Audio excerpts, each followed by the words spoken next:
Buenas tardes, hermanos. Bienvenidos al estudio de la palabra del Señor. El tema titulado La oración. Quiero estudiar con ustedes una cita de la Biblia y se encuentra en el libro de San Lucas 11:1 y dice a la letra: un día estaba Jesús orando en un lugar y cuando terminó, uno de sus discípulos les dijo: Señor, enséñanos a orar, como Juan enseñó a sus discípulos. En esta tarde también debemos de decirle al Señor: Señor, enséñanos a orar. Vamos a pedir la dirección del Espíritu Santo para iniciar nuestro tema. Vamos a orar.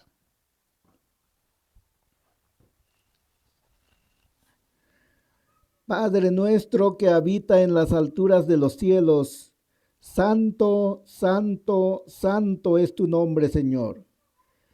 En esta tarde pedimos, Padre, la dirección de su Espíritu Santo para que esté conmigo, para que tome el control absoluto, Señor, de mis labios, de mis 5 sentidos, de todo mi ser completo, para que pueda instruirnos, Señor, y que las palabras que he de decir sean en acorde a tu santa y divina voluntad. Se lo pido, Padre, en el santo nombre de Cristo Jesús. Amén.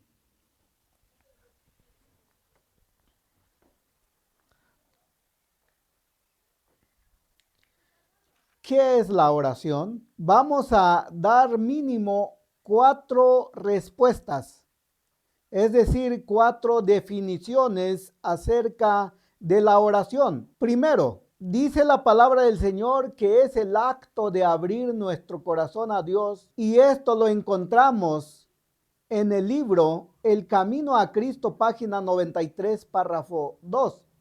Dice: orar es el acto de abrir nuestro corazón a Dios como a un amigo. Si orar es el acto de abrir nuestro corazón a Dios, eso quiere decir que los que no oran tienen cerrado el corazón a Dios y Dios no puede entrar. Apocalipsis 3:20, hablándole el testigo fiel a la iglesia de Laodicea.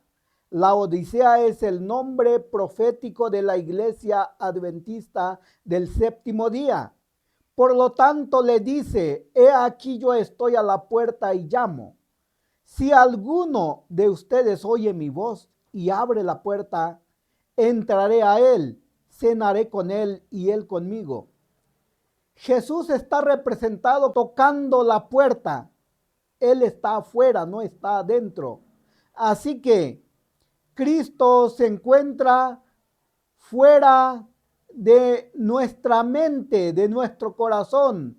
Por lo tanto, hermanos, ¿por qué digo que Cristo se encuentra fuera de la mente? El libro Mente, Carácter y Personalidad, tomo 2, en la página 312, párrafo 1, dice: las palabras os daré corazón nuevo significan os daré una mente nueva. Con esta cita podemos decir con seguridad, hermanos, que cuando Cristo se refiere que está tocando la puerta, es la puerta del corazón. Y cuando nos referimos al corazón, nos referimos directamente a la mente. Por lo tanto, Cristo no está en la mente.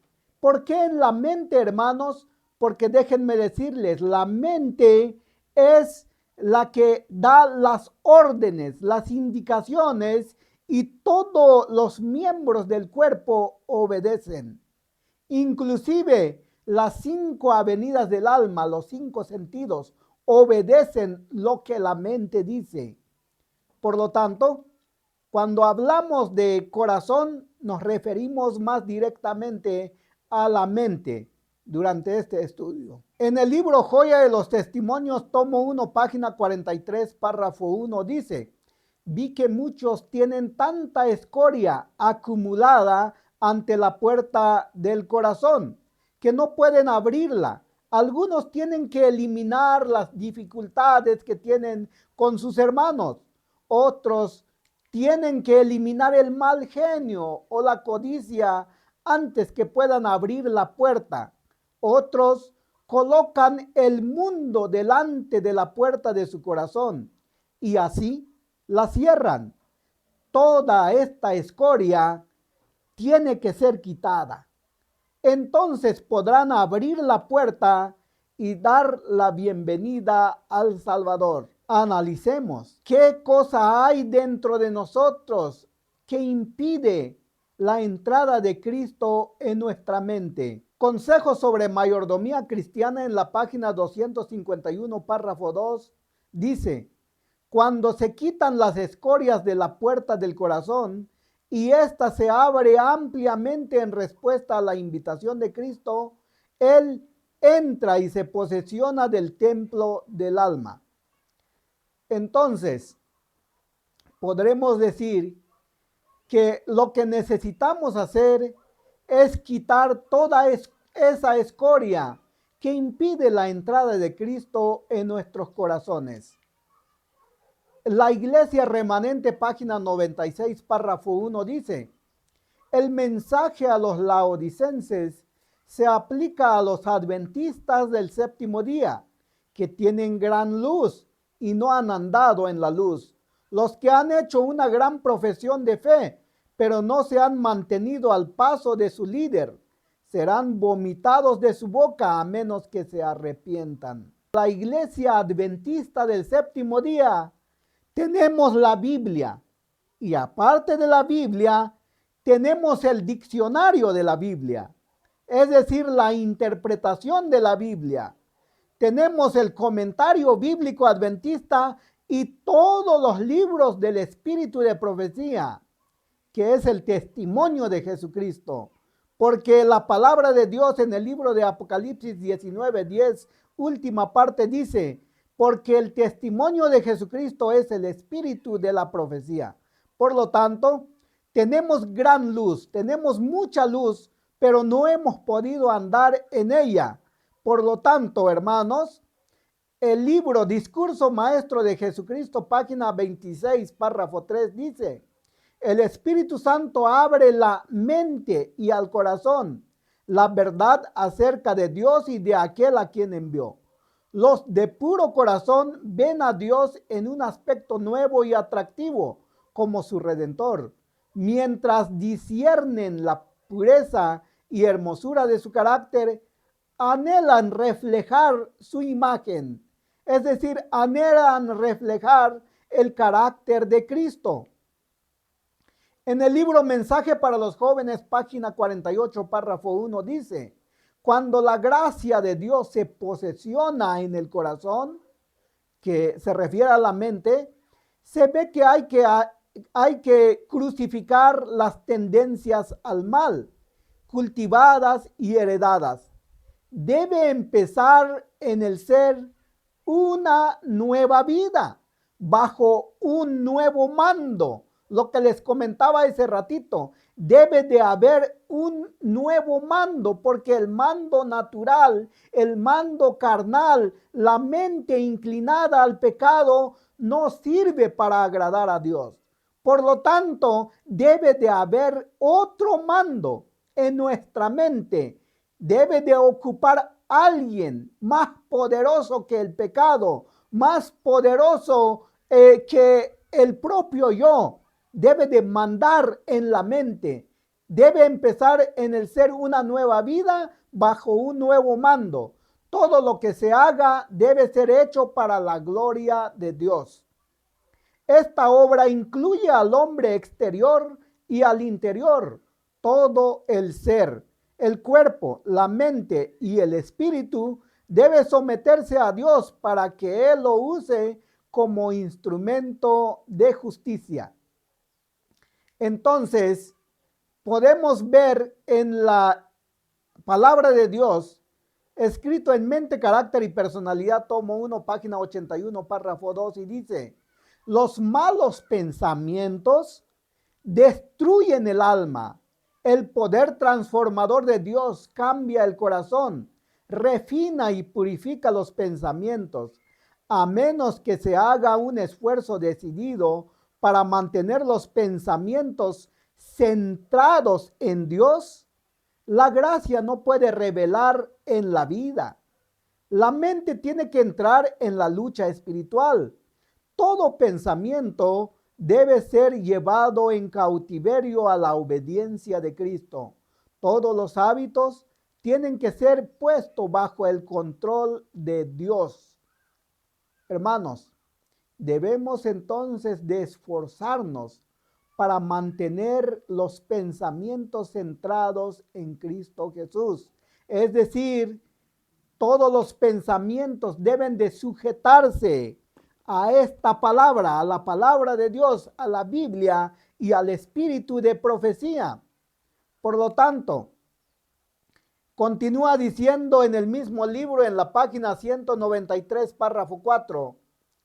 Miren, hermanos, qué tan importante es que la mente se someta a Dios y Dios es el que toma el control de la mente. Y entonces la mente, que es Dios o Dios habitando en la mente, y da las órdenes, todas las órdenes para que todo el cuerpo, para que las 5 avenidas del alma obedezcan.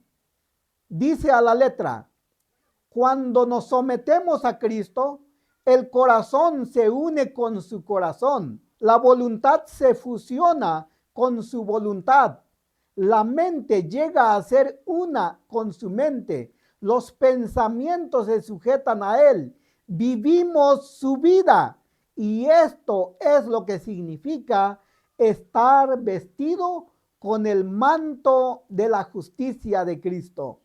Entonces, cuando el Señor nos contempla, Él ve no el vestido de hojas de higuera, no la desnudez y deformidad del pecado en el cual estamos, sino su propia ropa de justicia, que es la perfecta obediencia a la ley de Jehová. Nuestra mente debe de ser consagrado a Dios, porque de esa manera, cuando Cristo reine en la mente, toma el control absoluto de todas las órdenes que da la mente, entonces todo el cuerpo obedece. Y entonces hacemos lo que Cristo quiere. Entonces alcanzaremos la ropa de la justicia de Cristo, el manto de la justicia de Cristo. Entonces alcanzaremos la perfecta obediencia a la ley de Dios. Evento de los últimos días, página 54, párrafo 1, afirma: la iglesia adventista del séptimo día debe ser pesado en la balanza del santuario.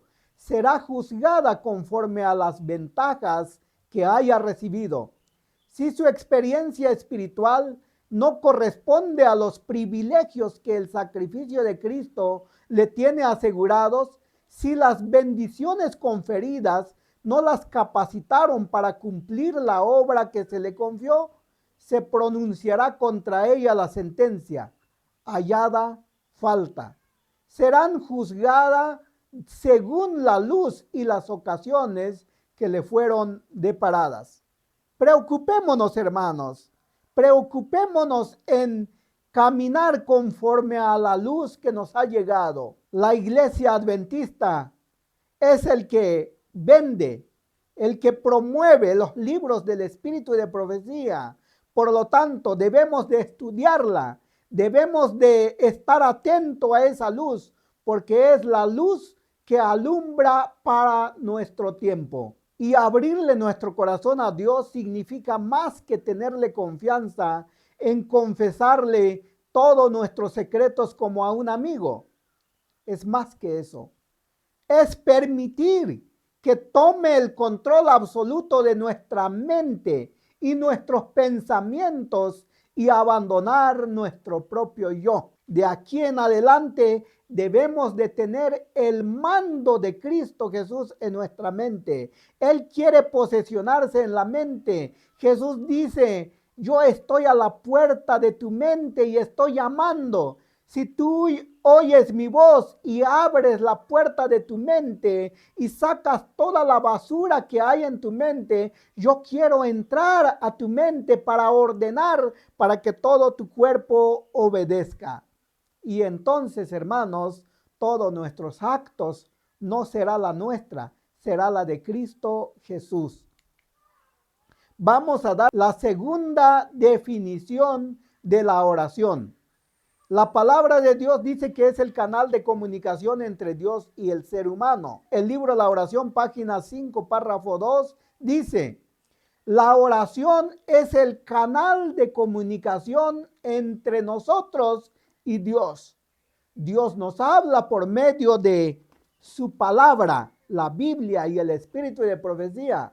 Nosotros le respondemos por medio de la oración y Él siempre nos escucha. No podemos cansarlo o abrumarlo con las palabras de nuestro corazón. Es decir, no solo vamos a estar hable y hable todo el tiempo a Dios, sino que también debemos de escuchar cómo Dios habla, nos habla. Y cuando Él habla, debemos de poner atención, debemos de prestarle atención. Les pregunto, ¿cómo nos habla Dios? En primer término, a través del estudio de su palabra, Biblia y espíritu de profecía. En segundo término, en la meditación constante y diaria, día y noche, en las palabras que hemos estudiado de la palabra de Dios y hacer que todos nuestros actos coincida a esa palabra. La segunda definición de la oración es el canal de comunicación entre nosotros y Dios. Dios nos habla y nosotros escuchamos. Quiero mostrarles cuál es ese canal de comunicación. Si ustedes se dan cuenta en la diapositiva, allí hay una imagen donde Cristo está en el cielo y nosotros aquí en la tierra. Hay un hombre que tiene una luz, como una conexión de luz que está en su mente, en la frente, y por lo tanto está conectando en la mente o en la frente de Cristo Jesús. Y esa conexión no debe de interrumpirse. El libro Recibiréis Poder, página 63, párrafo 2, dice: debe haber una conexión viviente entre la criatura y su Redentor. El canal de comunicación entre ambos tiene que permanecer continuamente abierto para que el ser humano pueda crecer en la gracia y el conocimiento de su Señor. Por lo tanto, ese canal de comunicación, hermanos, no debe de interrumpirse, debe de estar permanente. Y esto lo podemos entender más claramente cuando estudiamos el tema de la oración mental o la oración informal. Hermanos, debemos de estudiar sobre este tema para que podamos aprender cómo conectar la mente a la mente de Cristo. Nuestra mente debe de estar todo el tiempo conectado, sin interrupción alguna, a la mente de Cristo. Vamos a dar la tercera definición de la oración. La palabra de Dios dice que la oración es el aliento de vida espiritual de un cristiano. En el libro Obreros Evangélicos, página 268, párrafo 1, dice: la oración es el aliento del alma, es el secreto del poder espiritual. No puede ser sustituida por ningún otro medio de gracia y conservar, sin embargo, la salud del alma. La oración pone al corazón en inmediato contacto con la fuente de la vida y fortalece los tendones. Así que, hermanos, nos damos cuenta que la oración es el aliento del alma. Es decir, si no oramos, si no aprendemos a orar, entonces estaremos muertos espiritualmente. El libro Hijas de Dios, página 79, párrafo 5, dice a la letra: la oración es la vida del alma, el fundamento para el crecimiento espiritual.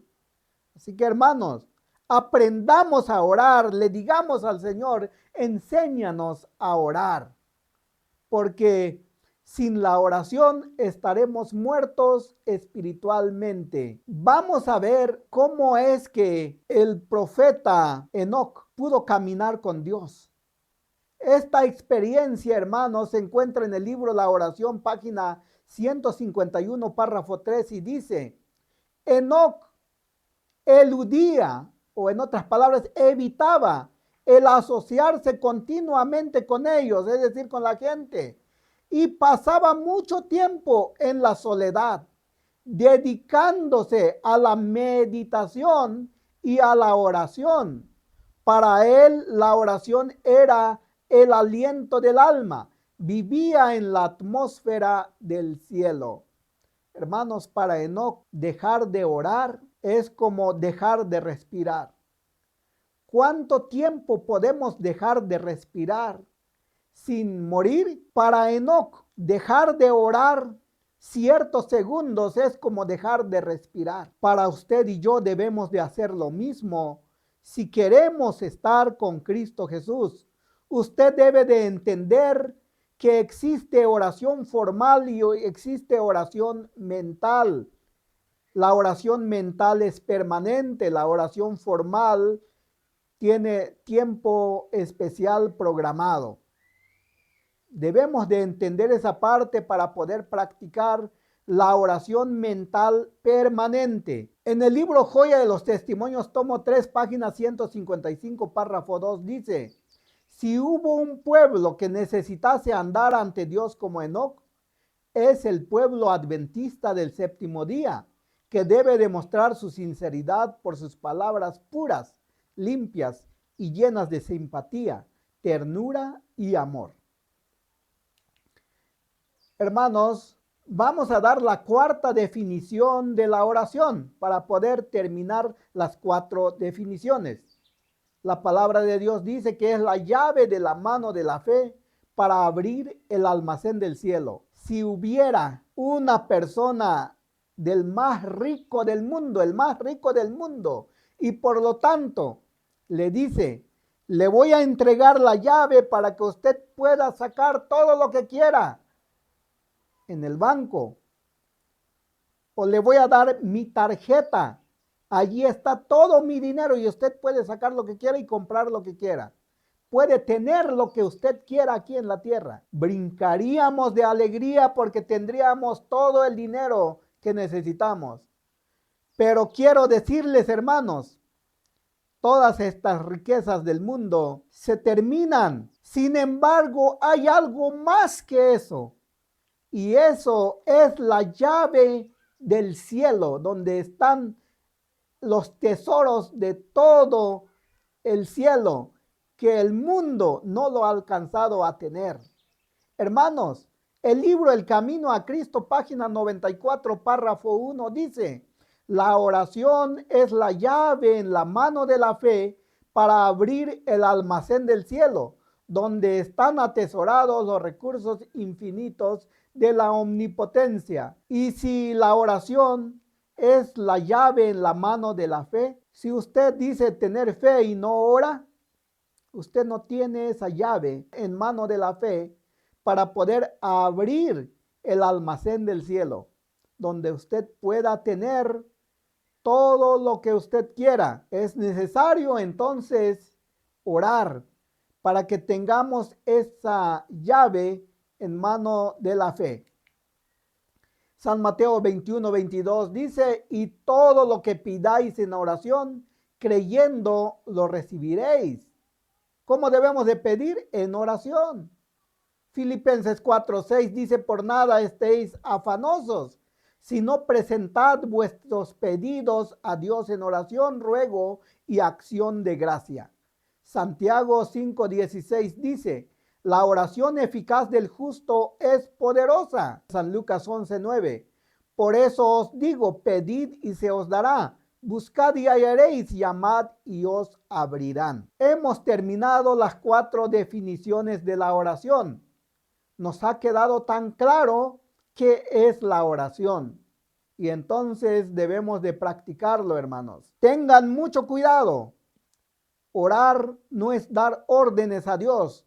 Muchos de nosotros oramos y queremos que nuestras oraciones sean contestadas exactamente en la forma que queremos. Y de inmediato, tengamos cuidado. Orar no es dar órdenes a Dios. En el libro La Oración, página 130, párrafo 1 dice: sabemos que Él nos oye, es decir, que Cristo nos oye si pedimos de acuerdo con su voluntad. Nuestras peticiones no deben cobrar forma de órdenes, sino de una intercesión para que Él haga las cosas que deseamos que haga. No debemos de darle órdenes a Dios en nuestras oraciones. Recordemos que Él está intercediendo por nosotros y por lo tanto pidamos con fe lo que esté de acuerdo a su voluntad y Él nos lo otorgará libremente. Santiago 4:3 dice: pedid y no recibís porque pedís mal, para gastar en vuestros deleites. El Camino a Cristo, página 96, párrafo 1 dice: la seguridad es amplia e ilimitada, y fiel es el que ha prometido. Cuando no recibimos precisamente y al instante las cosas que pedimos, debemos seguir creyendo que el Señor oye y que contestará nuestras oraciones. Somos tan cortos de vista y propensos a errar que algunas veces pedimos cosas que no sería una bendición para nosotros, y nuestro Padre Celestial contesta con amor nuestras oraciones, dándonos aquello que es para nuestro más alto bien, aquello que nosotros mismos desearíamos, si alumbrados del celestial saber pudiéramos ver las cosas como realmente son. Cuando nos parezca que nuestras oraciones no son contestadas, debemos aferrarnos a la promesa, porque el tiempo de recibir contestación vendrá seguramente y recibiremos las bendiciones que más necesitamos. Por supuesto, pretender que nuestras oraciones sean siempre contestadas en la misma forma y según la cosa particular que pedimos es presunción. Dios es demasiado sabio para equivocarse y demasiado bueno para negar un bien a los que andan en integridad. Así que no temáis confiar en Él. Aunque no veáis la inmediata respuesta a vuestras oraciones, confiad en la seguridad de su promesa.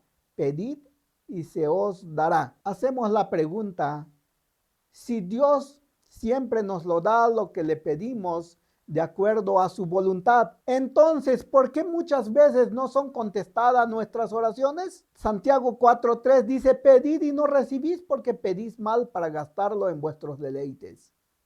Una razón por el cual no recibimos la petición de nuestro corazón cuando oramos es que pedimos mal. En los lugares celestiales, página 73, dice: ¿por qué tantas oraciones no son jamás contestadas? El Señor nos da la promesa: y me buscaréis y me hallaréis, porque me buscaréis de todo vuestro corazón. Habla también de algunos que no clamaron a mí con corazón, según Oseas 7:14. Tales peticiones son oraciones en la forma, o oraciones de forma, cuando dice de labios afuera, que el Señor no acepta. Por eso el Señor dice: de labios me honran, mas su corazón lejos está de mí, refiriéndose a la mente. Su mente está lejos de mí. ¿Qué clase de oración realizamos, hermanos? Preocupémonos en entender esta parte. Existe la oración de fórmula y la oración de fe. Son dos clases de oraciones muy diferentes. Luego vamos a ver otros dos tipos de oraciones. En este momento estamos viendo las dos clases de oraciones: oración de fórmula y oración de fe. El libro La Oración, página 316, párrafo 2 dice: hay dos clases de oración: la que es una fórmula y la oración de fe. Debemos tener sumo cuidado para que nuestras oraciones expresen los deseos del corazón y lo que realmente queremos decir. Vamos a ver el primero, la oración de forma o fórmula. En el libro La Oración, página 316, párrafo 2, dice: la repetición de frases establecidas y habituales cuando el corazón no siente necesidad de Dios es una oración de forma. Todas las palabras rebuscadas que están a nuestro alcance no equivalen a un solo deseo santo. Las oraciones más elocuentes son vanas repeticiones si no expresan los sentimientos del corazón. Aquí podemos encontrar la primera parte o la primera clase de la oración, que es la oración de forma, oración de fórmula. Son frases establecidas. En el libro Testimonio para la Iglesia, tomo 6, página 358, párrafo 4, dice: el Padre Nuestro no fue destinado a ser repetido simplemente como una fórmula, sino que es una ilustración de cómo deben ser nuestras oraciones, sencillas, fervientes y abarcantes. Si existe alguno que está escuchando este mensaje y por lo tanto repite el Padre Nuestro como una fórmula, hermanos, aquí está la respuesta.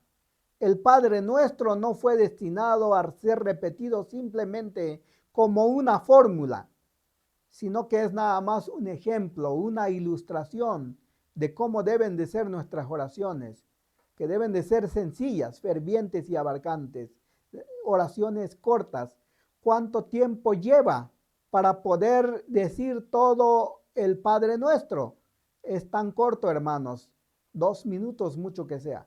Por lo tanto, nuestras oraciones deben de ser cortas, fervientes y abarcantes. Así que no debemos de repetir únicamente lo que está establecido. Lo otro, no debemos de decir cosas que el corazón no siente, porque de lo contrario sería nada más oraciones de forma o oraciones de fórmula. Vamos a ver la segunda clase de la oración, es la oración de fe. Y en esta cita de la oración, página 316, párrafo 2, encontramos una definición tan clara. Dice: pero la oración que nace del corazón ferviente, cuando expresamos nuestros sencillos anhelos, tal como pediríamos un favor a un amigo terrenal, esperando que nos fuera concedido, esa es la oración de fe. Hermanos, en la palabra de Dios encontramos un ejemplo.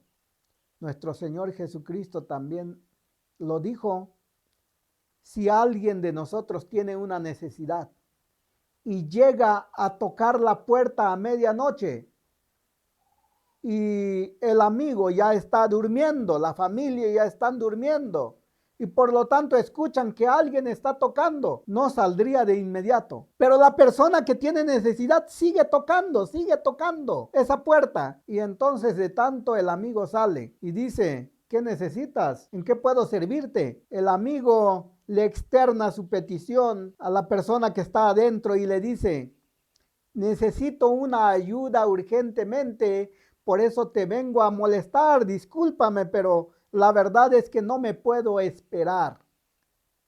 Y entonces el amigo está consciente de que la persona que está allá adentro tiene la posibilidad para poder resolver este problema.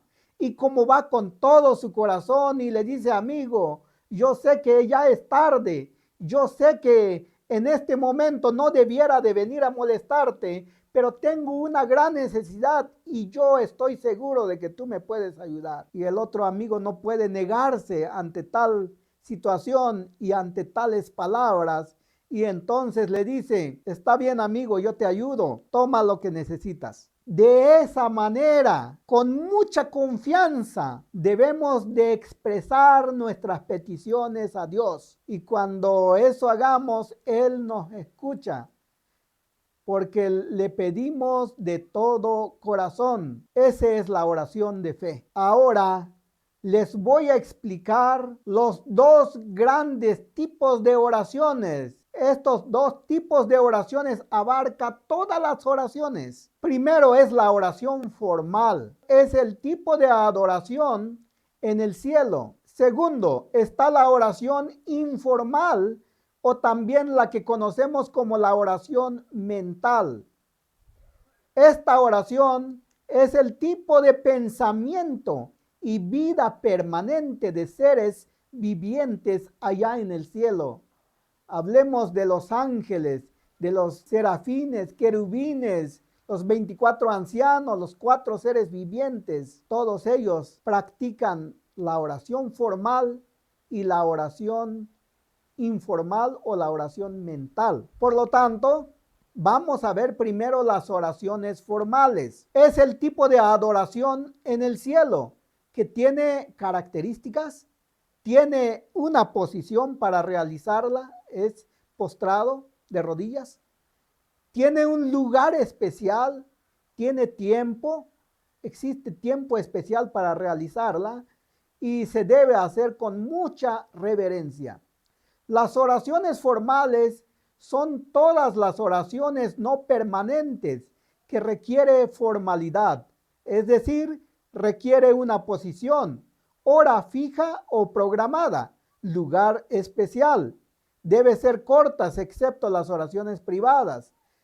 Debemos de usar palabras y entonaciones adecuadas para determinado lugar y tiempo, sin perder la reverencia, porque allí se encuentra la presencia de Dios. En el libro Testimonio Selecto, tomo 4, página 205, párrafo 1, dice: nuestras reuniones debe hacerse intensamente interesantes, debe estar impregnado por la misma atmósfera del cielo.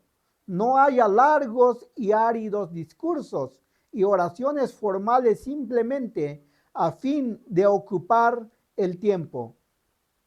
En el libro Obreros Evangélicos, página 188, párrafo 3, dice: las oraciones formales en tono de sermón no son necesarias ni oportunas en público. Una oración corta, ofrecida con fervor y fe, enternecerá los corazones de los oyentes. En estas dos citas encontramos que existen oraciones formales. En el libro Discurso Maestro de Jesucristo, página 72, párrafo 3, dice: los fariseos tenían horas fijas para orar, y como sucedía a menudo, en el momento designado se encontraban ausentes de casa, fuese en la calle, en el mercado o entre las multitudes apresuradas. Allí mismo se detenían y recitaban en alta voz sus oraciones formales.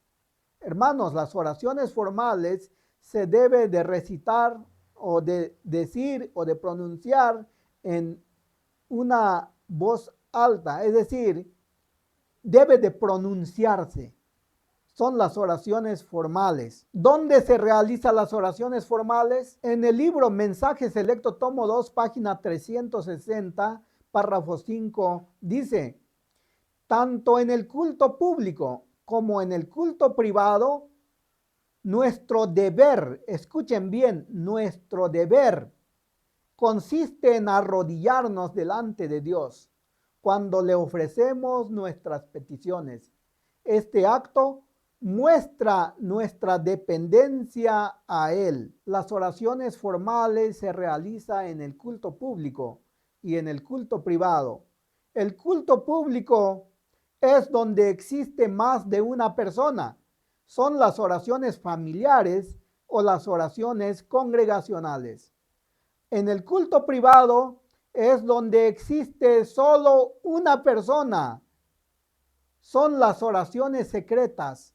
Nada más está allí la persona y Dios que está escuchando en ese lugar.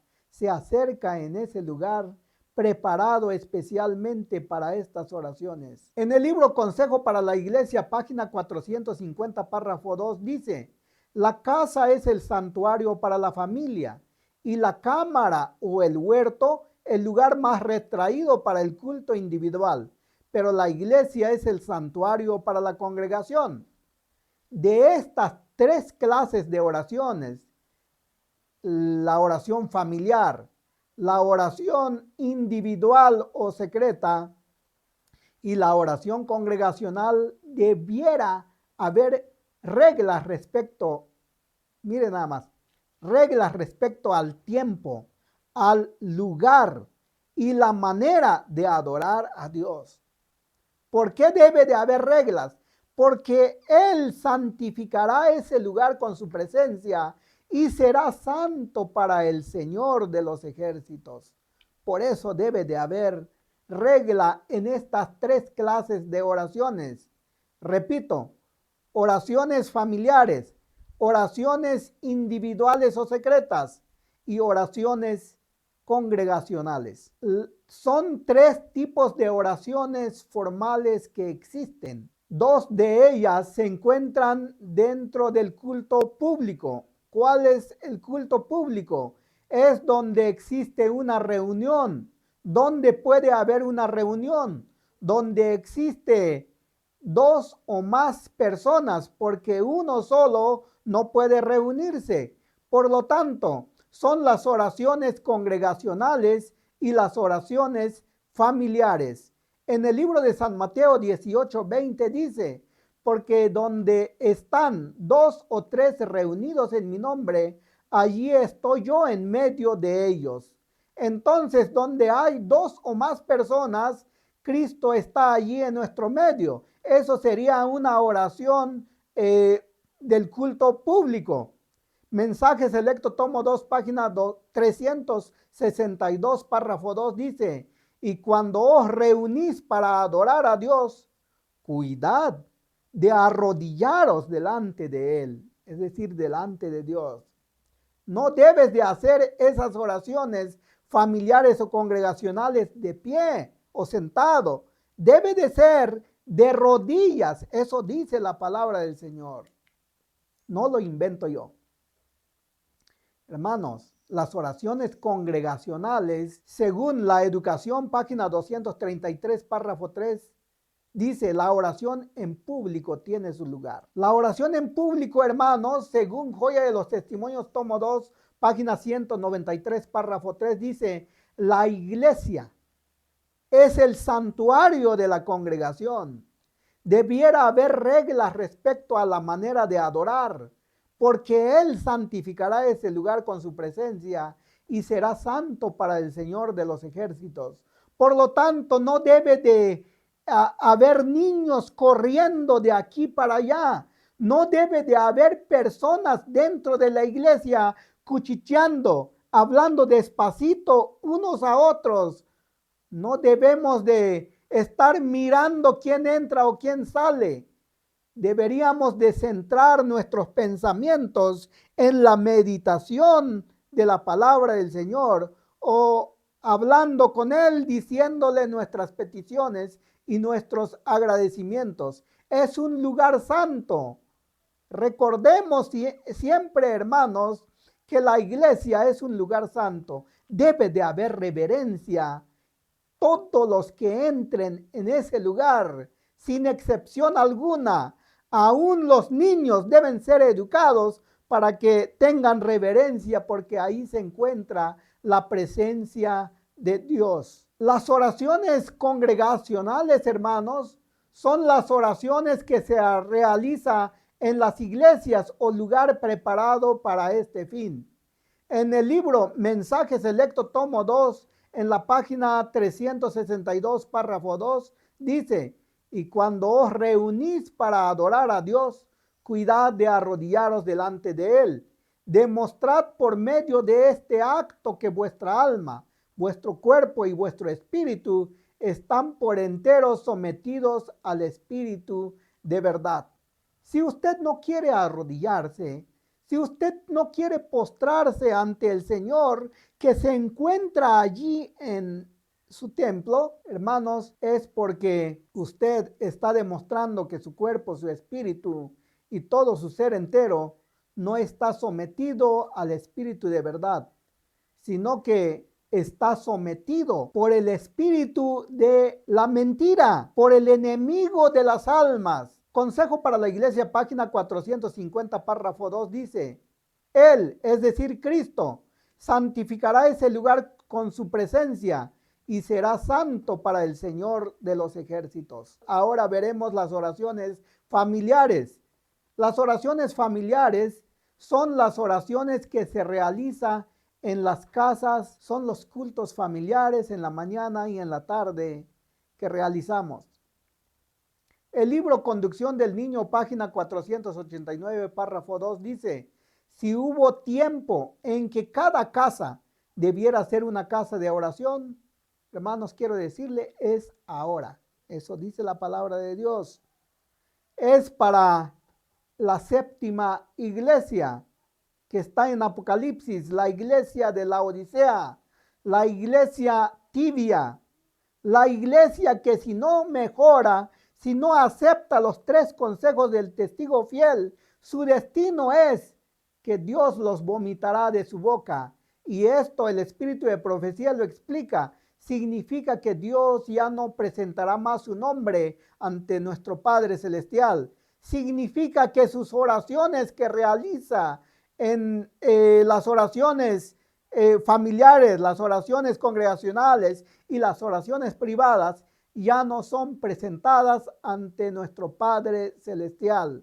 ¡Qué terrible! Por lo tanto, hermanos, si hubo un tiempo en que cada casa debe ser una casa de oración, es ahora. Salgamos de la tibieza espiritual. Joya de los Testimonios, tomo 2, página 193, párrafo 3, dice: la casa es el santuario para la familia. Él santificará ese lugar con su presencia y será santo para el Señor de los ejércitos. Deberíamos de preocuparnos al iniciar a construir nuestra casa. El primer lugar que debemos de hacerlo y dejarlo bonito es el lugar del culto familiar. Cada casa debe de tener un lugar especial para el culto familiar. Si realmente somos cristianos, debemos de buscar ese lugar para el culto familiar, porque Él santificará ese pedacito de lugar con la presencia de Dios. Él lo santifica y por lo tanto debe de haber reglas en la manera de adorar a Dios, porque Dios está allí. Preocupémonos en tener un pedacito de lugar para el culto familiar. Ahora pasaremos en el culto privado. Dijimos que las oraciones formales son las que se hacen en el culto público y en el culto privado.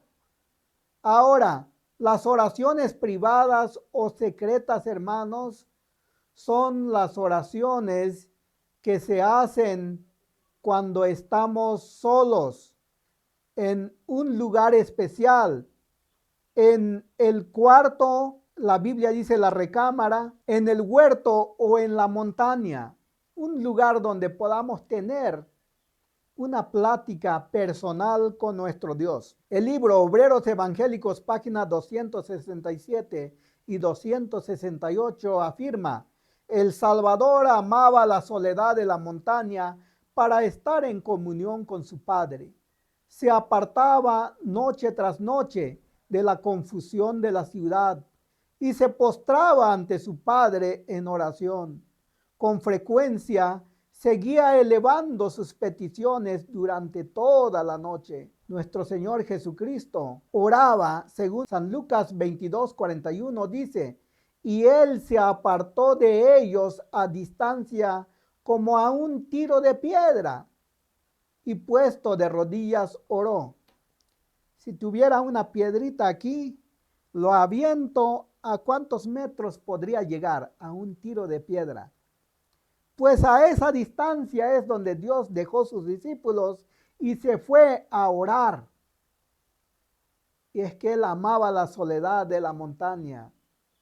Él amaba ese lugar donde se encontraba siempre con su Padre Celestial. San Marcos 14:35 dice, y adelantándose un poco, según San Lucas dice, a un tiro de piedra, a distancia, a un tiro de piedra, se postró en tierra y oró. Nuestro Señor Jesucristo, Él se postraba cuando oraba a su Padre. Hermanos, cuánto más nosotros, que somos pecadores y no queremos arrodillarnos ante el Señor. Juzguen por ustedes mismos. Hermanos, cuando están en la casa de Dios, donde creemos por fe que el Señor está allí, los ángeles de Dios, debemos de arrodillarnos o quedarnos de pie, o podemos orar sentados. Juzguen por ustedes mismos y eduquen sus mentes de acuerdo a la palabra del Señor para poder contestar. Porque sus conciencias, si está en acorde a la palabra de Dios, es bueno confiar, pero si no, es bueno acudir primero a la palabra. Vamos a dar unos ejemplos de la oración secreta o la oración individual. Obreros Evangélicos, página 53, párrafo 1, refiriéndose a la experiencia de Enoc, el profeta Enoc. Él seguía excluyéndose de toda sociedad en ciertos periodos. Se retiraba para pasar un tiempo en la soledad, con hambre y sed de aquel conocimiento divino que solo Dios puede impartir. Debiéramos de hacer lo mismo, excluyéndonos de la sociedad en ciertos periodos para buscar a Dios. Debemos de tener un lugar especial donde buscar a Dios, sea en tu cuarto, si estás en una ciudad, y si estás en un pueblo y hay lugar o tienes algún lugar en el monte, pues busca a Dios en ese lugar, dedica un lugar especial para esa oración. Es necesario. Daniel se encontraba en la ciudad, Daniel 6:10. Cuando Daniel supo que el edicto había sido firmado, entró en su casa, donde tenía las ventanas de su cámara alta abierta hacia Jerusalén. Y como solía hacerlo antes, es decir, como siempre hacía. No era la primera vez, no porque se encontraba en problemas, sino que siempre lo hacía. 3 veces se arrodillaba y oraba y daba gracias a Dios. ¿Por qué se arrodillaba? Porque él creía, él tenía fe. Él estaba seguro de que allí estaba la presencia de Dios y Dios le escuchaba todas sus oraciones. El lugar de las oraciones secretas. ¿Usted quiere saberlo? Joya de los Testimonios, tomo 2, página 193, párrafo 3, dice: la cámara o el huerto es el lugar más retraído para el culto individual. Él santificará ese lugar con su presencia y será santo para el Señor de los ejércitos. Si usted vive en una ciudad, pues haz un cuarto exclusivamente para tus oraciones secretas. Y si usted está en un pueblo o en una comunidad, pues busca un huerto como Cristo buscaba para poder ir a buscar en oración a su Padre Celestial, donde se comunicaba con Él todas las noches. En estas 3 clases de oraciones formales, la hermana Elena G. de White pregunta en el libro Mensaje Selecto, tomo 2, página 359, párrafo 1, y dice ella: ¿de dónde han sacado nuestros hermanos la idea de que deben permanecer en pie mientras oran a Dios? Arrodíllese. Esta es siempre la posición correcta. Hermano y hermana, si quieres ir al cielo y ser uno de los santos del Altísimo, primero tienes que prepararte aquí en la tierra y practicar la adoración celestial, porque los 4 seres vivientes, los 24 ancianos, los ángeles, arcángeles, serafines y querubines se postran ante el Señor cuando elevan sus oraciones. ¿Y quién eres tú y quién soy yo de no postrarnos ante el Señor? De darnos vergüenza cuando nos arrodillamos y los demás hermanos de la iglesia adventista quedan de pie o quedan sentados orando. Usted y yo es necesario que obedezcamos a Dios antes que a los hombres, porque el quedarse sentado o quedarse parado cuando oras en la iglesia, eso, hermanos, no tiene fundamento bíblico ni profético. Son costumbres, son tradiciones que la iglesia ha adoptado. San Mateo 6:5, nuestro Señor Jesucristo, refiriéndose a los líderes de la iglesia judía, pero ahora ya no se refiere a ellos, ahora se refiere a los líderes de nuestra iglesia y le dice, cuando ores no seas como los hipócritas, que gustan orar de pie en las sinagogas, es decir, en las iglesias y en las esquinas de las calles para ser visto por los hombres. Os aseguro que ya tienen su recompensa. En otras versiones dice, os aseguro que esa fue todas sus recompensas, el ser visto por los hombres. En el libro Mensaje Selecto, tomo 2, página 362, párrafo 1, dice, no estéis en pie con una actitud farisaica al ofrecer vuestras oraciones a Dios. Desconfiad de vuestra propia fuerza. No confiéis en ella, sino postraos con frecuencia de rodillas delante de Dios para adorarle. Hermanos, no sé dónde sacan la interpretación de que San Mateo 6:5 no se refiere a que nosotros debemos de orar de rodillas. Hermanos, el espíritu de profecía es el diccionario de la Biblia y el diccionario de la Biblia dice que debemos de postrarnos con frecuencia de rodillas delante de Dios para adorarle.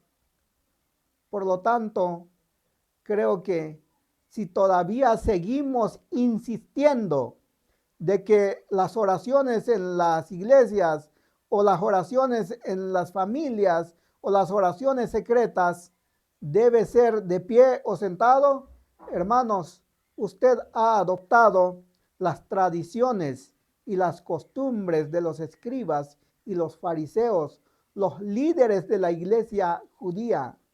¿Y saben qué le pasó a los líderes de la iglesia judía? O la nación judía en su totalidad. Fueron destruidos en el año 70 por haber rechazado las palabras de Cristo. Y usted y yo como adventistas del séptimo día, viene un juicio, el juicio de los vivos. Está escrito en el libro de Apocalipsis 7 y en el libro de Ezequiel 9. Hermanos, viene un juicio, el juicio de los vivos, en donde serán destruidos como organización. Y ahora quedará la iglesia triunfante, la iglesia que va a ser sellada. El número de los 144,000 son 144,000 de los más de 22 millones de adventistas que hay en el mundo que serán sellados. Y podremos decir, usted hermano está cerrándole la puerta a los hermanos para entrar en el reino de los cielos porque limitas el número. Somos muchos. Hermanos, ¿cuándo han visto que el pueblo de Dios ha sido salvado en su totalidad? ¿Cuántos entraron del pueblo Israel que salieron de Egipto? ¿Cuántos lograron entrar en la tierra prometida de los que fueron contados? Únicamente 2 personas. Ahora de la nación judía, ¿cuántos recibieron el Espíritu Santo? Hermanos, nos damos cuenta que la palabra de Dios dice 70 en números y eran, puedo imaginarme, muchísima gente, millones de gente, para que nada más 70 recibieran el Espíritu Santo. Ahora, en nuestro tiempo somos más de 22 millones de adventistas y nada más 144,000 va a ser sellado, porque eso dice la palabra del Señor. Hermanos, yo hablo con un escrito está. No estoy hablando mis propias palabras. Por lo tanto, escuchemos la voz de Dios y no la voz de nuestros líderes basado en costumbres y tradiciones de la iglesia judía y también de la organización nuestra. Isaías 45:23 dice nuestro Señor Jesucristo, por mí mismo he jurado, de mi boca salió la justa promesa y esta promesa no será revocada. ¿Cuál es esta promesa? Que a mí se doblara toda rodilla y jurara toda lengua. Romanos 14:11 dice, pues escrito está. ¿Dónde está escrito? En Isaías, en el Antiguo Testamento. Y por eso el apóstol Pablo dice, escrito está. Vivo yo, dice el Señor, que ante mí se doblara toda rodilla y toda lengua confesara a Dios. Filipenses 2:10 dice, para que en el nombre de Jesús se doble toda rodilla de los que están en el cielo, los ángeles, los arcángeles, los 24 ancianos, los 4 seres vivientes. Ellos doblan sus rodillas cuando oran a Dios, inclusive se postran. Eso dice el libro de Apocalipsis. En la tierra, ¿quiénes están en la tierra? Nosotros los que vivimos y también los que están debajo de la tierra, los que ya murieron, hermanos, cuando resucitan, los verdaderos hijos de Dios van a arrodillarse ante el Señor cuando Él venga por segunda vez.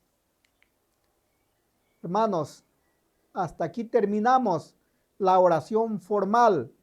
Ahora quiero explicarles la segunda oración, el segundo tipo de oración. La primera es la oración formal. Ahora vamos a ver la oración mental a grandes rasgos, porque existe un tema exclusivo de la oración formal y otro de la oración informal o la oración mental.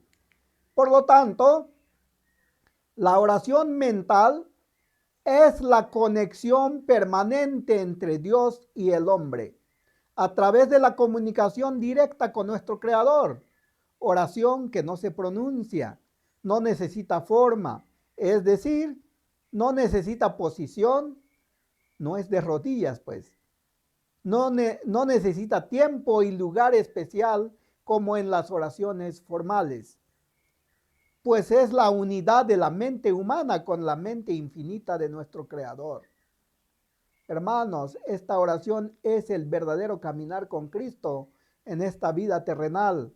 Usted puede caminar por fe con Él, aunque no lo ve, aunque no lo siente, aunque no lo puede palpar, pero usted debe de creer que Cristo va a su lado y que el Espíritu Santo lo va guiando aquí en su mente.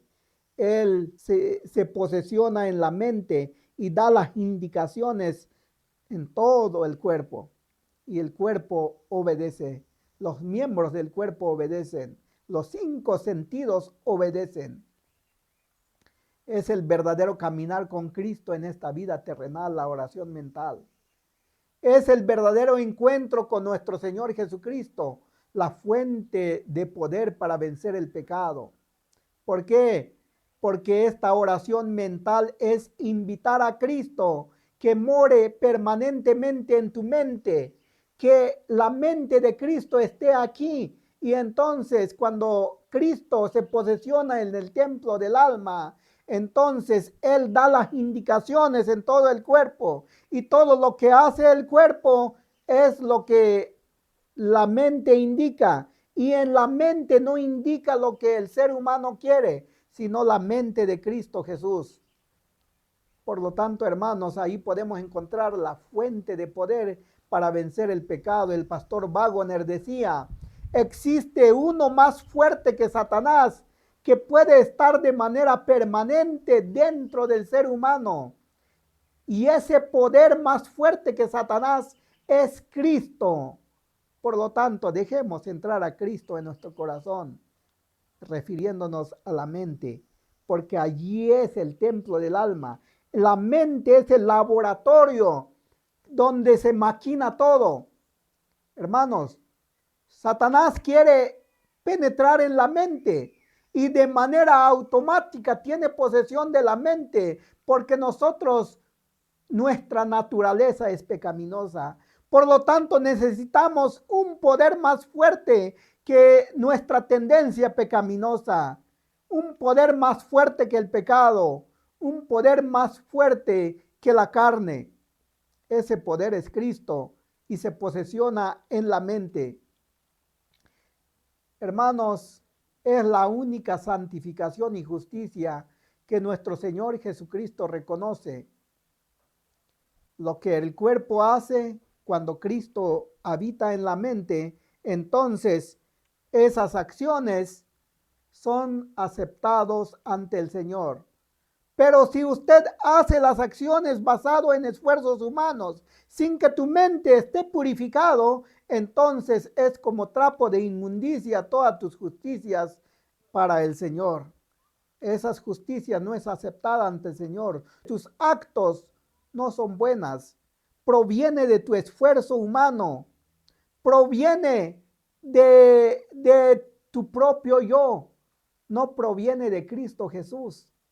Es necesario comprender el tema de la justificación por la fe, porque allí lo he tratado de explicar todo acerca de esto, hermanos. Es necesario que veamos ese video. Hermanos, la oración mental se basa en educar la mente. Es que la mente no está educada, hermanos. La mente está inclinada siempre al mal. Por lo tanto, debemos de educar la mente, educar los pensamientos y el corazón. Hermanos, esta oración mental es más profundo que una oración formal, que ser un profeso cristiano, que ser un miembro de la iglesia o santificación basado en esfuerzos humanos. El libro Consejo para los Maestros, página 20, párrafo 4 dice, la mente tiene que ser disciplinada, educada y preparada, porque los hombres han de prestar servicio a Dios en maneras diversas que no están en armonía con la inclinación innata, es decir, con la inclinación natural. Dice el apóstol Pablo, nuestro cuerpo está vendido al poder del pecado. Satanás ha dicho que si la ley de Dios allá en el cielo no puede modificarse, no puede cambiarse, entonces todos los que pecan aquí en la tierra, su destino es la muerte. Pero Cristo nos tuvo compasión, porque de tal manera amó Dios al mundo, que dio a su Hijo unigénito, para que todo aquel que en él crea no se pierda, mas tenga vida eterna. Hermanos, la fe va más allá que creer, también es obrar, pero no la obra de tu propio esfuerzo, sino la obra que se deriva o como consecuencia de que en tu mente vive Dios, de que tu mente esté en completa conformidad con la palabra del Señor. Entonces ahí sí puedes confiar de tu mente. ¿Qué es orar sin cesar? Según 1 Tesalonicenses 5:17, hermanos, esta frase lo hemos leído en muchas ocasiones, orad sin cesar, y no lo hemos entendido. El libro Testimonio para los Ministros, página 520, lo explica, no lo digo yo, no lo estoy explicando yo, lo explica la misma palabra inspirada. Y dice, orad sin cesar, esto es mantener la mente elevada a Dios. Efesios 6:18 dice, y orad en el Espíritu en todo tiempo. Es todo tiempo, no hay descanso aquí. ¿Y qué es orar en todo tiempo? Y orar en espíritu. Testimonio para la Iglesia, tomo 5, página 217, contesta y dice, orad en todo tiempo, es decir, estad siempre en el espíritu de oración.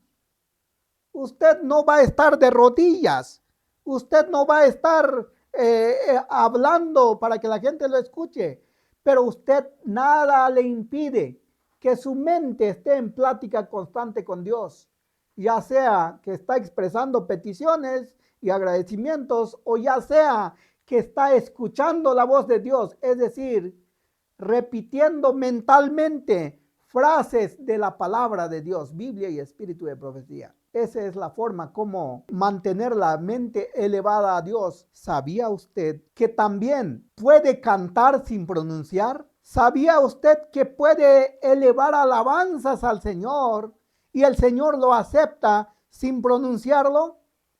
Usted puede estar donde quiera, hermanos, en cualquier lugar y puede estar cantando mentalmente, porque de esa manera usted no desconecta su mente a Dios y cada palabra que pronuncia en su mente no lo pronuncia sus labios, lo pronuncia su espíritu, lo pronuncia su mente. Es necesario aprender a orar mentalmente sin que nadie lo escuche. Una oración que no se pronuncia. Una oración, hermanos, que no tiene forma, no es de rodillas, no tiene un tiempo especial, es todo el tiempo. Esta oración, hermanos, es la conversación fluida, humana y divina, donde el ser humano habla mentalmente con su creador y también escucha la voz de su creador a través de la conciencia educada a la palabra divina y de la meditación de la palabra de Dios.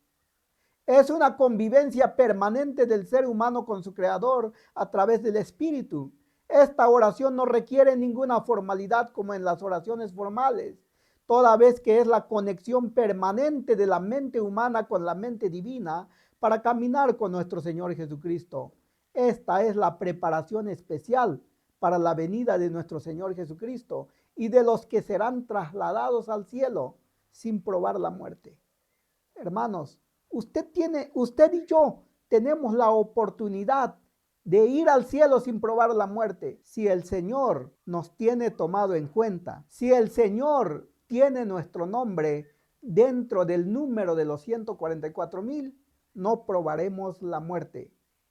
Por lo tanto, hermanos, preocupémonos con todo el poder que Dios nos ha dado para poder hacer permanecer nuestra mente a Dios de manera permanente. El Evangelismo, página 493, párrafo 3, dice: quisiera impresionar a cada obrero de la causa de Dios con la gran necesidad de orar continuamente y con fervor. Es cierto, dice, no podemos estar constantemente de rodillas, pero podemos elevar nuestros corazones a Dios. Esta es la forma como anduvo Enoc con Dios.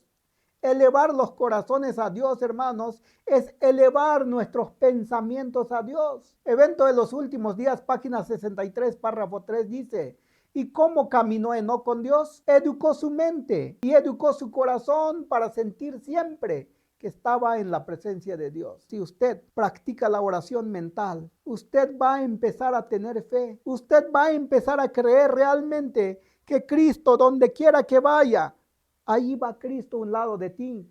Allí va un ángel de Dios a un lado de ti.